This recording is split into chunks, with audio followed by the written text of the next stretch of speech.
Could I jump in with another question since we're talking about Yeah. distribution?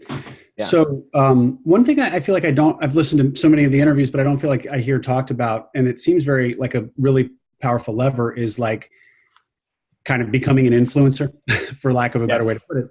But like you, Yes. Portland, like you're actually a great use case because from what I understand, you have a twin brother that's also working on this on Indie Yeah. Hackers.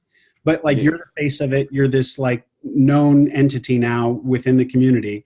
And there's a lot of, you can create your own distribution channel, like whatever you want to do next, assuming it's somehow adjacent or within this same Hmm. space. You can just start it and people are going to be interested in what Courtland's doing. And so like you're kind of your own, when you have a soapbox or an audience or a list or whatever, like Totally. you can become your own distribution channel in some ways. That's why Yeah. celebrities can like start a business and like flip a switch and then all of a sudden they have customers. Right. Um, Now, obviously, most of your community, most of the indie hackers community doesn't have anything like that. But can you speak to like whether or not, am I overstating it, or how do you see it, given that you've gone from anonymous to kind of this, you have a personal brand now. Yeah. So the top of the car that I didn't really talk about as much. I just talked about the four wheels, but it's like it's you sitting on this car driving these four wheels, whatever. That's the execution level.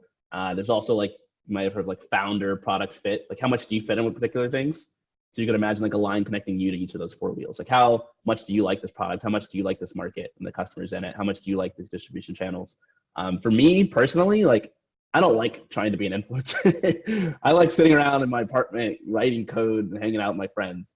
A lot of people love it. Like that's their favorite thing. They just want to be a public figure. They want to go to speaking gigs and give talks all the time and be on TV. And like that's their favorite thing too. So I think there's like a kind of a founder channel fit line going on there where like you have to like what you're doing, but it's a totally valid way to grow your business.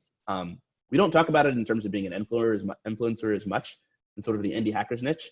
We mostly use the phrase like build your audience, build an audience, like create a following around what you're doing, but it's mostly like becoming an influencer, right? Like get more Twitter followers, build an email list, do something where people like actually care about who you are and what you're up to, and then you can take them with you to other places. So there are people who like a couple podcast episodes I'd maybe recommend listening to. Like Peter Levels does a really good job at this. So does Wes Boss, and so does Adam Wagon. Like they're all really good at building audiences for themselves and becoming like sort of brand names on Twitter. And like the way that they do that, Ben Orenstein's also a good one from Tuple. The way that they do that is like there's a pretty straightforward formula, which is like been articulated by Patio 11. Be helpful on the internet. The way that you build an audience around yourself, especially like in the modern day, is you just like give helpful things to people.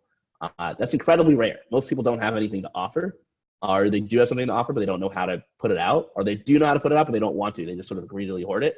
Whereas like all of these people to a T are super helpful. So they'll go on Twitter and their Twitter account will be like them spending hours crafting tweets to explain coding concepts to people and to give people tips about growing their businesses, et cetera, et cetera.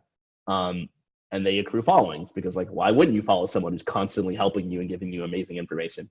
Probably maybe the one exception of those 4 or 5 that I listed is Peter Levels, who I wouldn't say spends a ton of time being helpful. But like then again, like he did inspire me to start my business because he was in the comments on Hacker News sharing all the details behind how he started his business over and over again. So like he did have a phase where that was his primary thing. But nowadays, like mostly what he does is he just builds in public. So this is kind of the second way to build an audience. I think building in public is incredibly captivating to people. It's almost like an indirect way of being helpful because everyone wants to know like how's everyone else doing it, right? No one kind of wants to like let people look behind the scenes of the like super hacky ghetto process for doing things because we're all kind of embarrassed. But like people like Peter Levels, a guy has no shame. He'll tweet every single unfinished design that he has, all of his opinions without caring about being judged. And like he'll just like tweet the whole process and like thought process behind every single change he makes to his website. And people love it because it's super helpful to see like how he's doing things and chime in and feel like you're a part of it. So he like is really good at growing his audience that way. That's something else I wanted to say about it.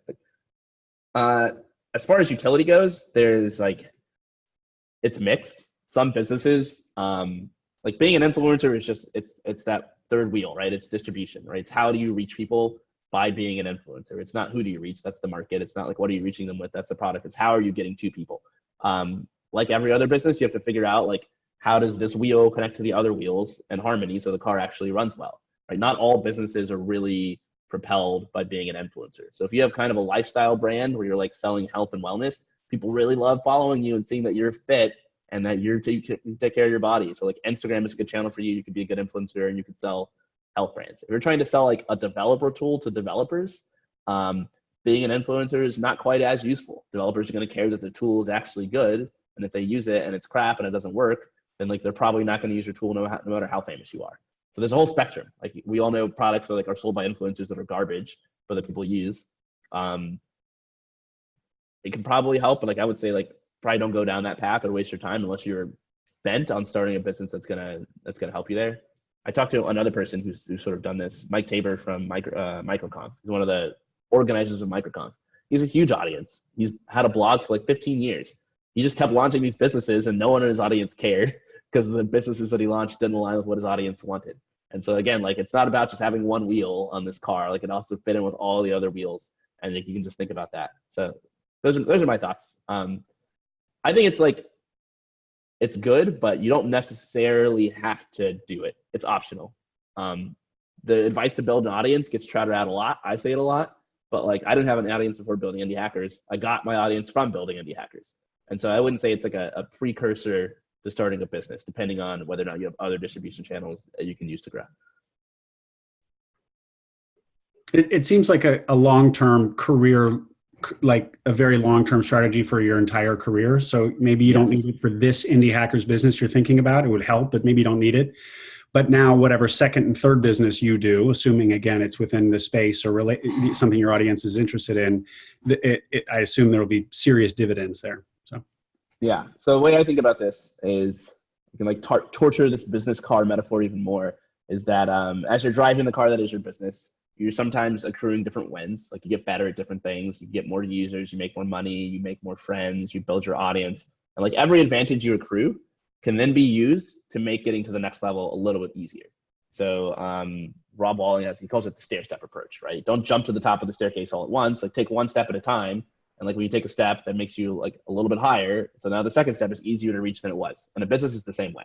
So you're totally right. Like you build an audience, like that audience is not something that just like goes away and provides no advantage. Like that's like taking a step on the staircase.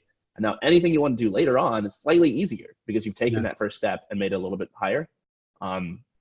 Sort of like the flip side of this is like why it's so important to think this way is that one of the biggest founder mistakes is biting off way too much in the beginning, right? Having this grand vision for this amazing product and this amazing business and just trying to just get there in one fell swoop, which is why some people spend like a year coding a product, right? Where it's like actually easier to get somewhere big if you start really small and iteratively and like, you know, you start your blog and your blog gets you some newsletter subscribers and newsletter subscribers feed your podcast and your podcast gives you the clout to bring on interesting guests and the interesting guests enter you to investors, and those investors give you like it's like one thing leads to another and makes it better and better. Building an audience and like being an influencer is one of those things. There's a whole wide array. I've seen so many people accrue these different advantages with their businesses and then leverage those advantages to get like other advantages and like open the door to opportunities that never would have been opened if they didn't start somewhere smaller and start accruing things. For me personally, I don't think I'll probably use my audience that much because like I don't have like a really good like personal fit for like trying to be some sort of influencer celebrity type person. I don't even like tweeting really. But that's just me personally. But there's other like advantages that I accrue from Indie Hackers that like I think a lot about, like how I could parlay that into some future win and like how that can help me in the future. So there's a whole lot of them.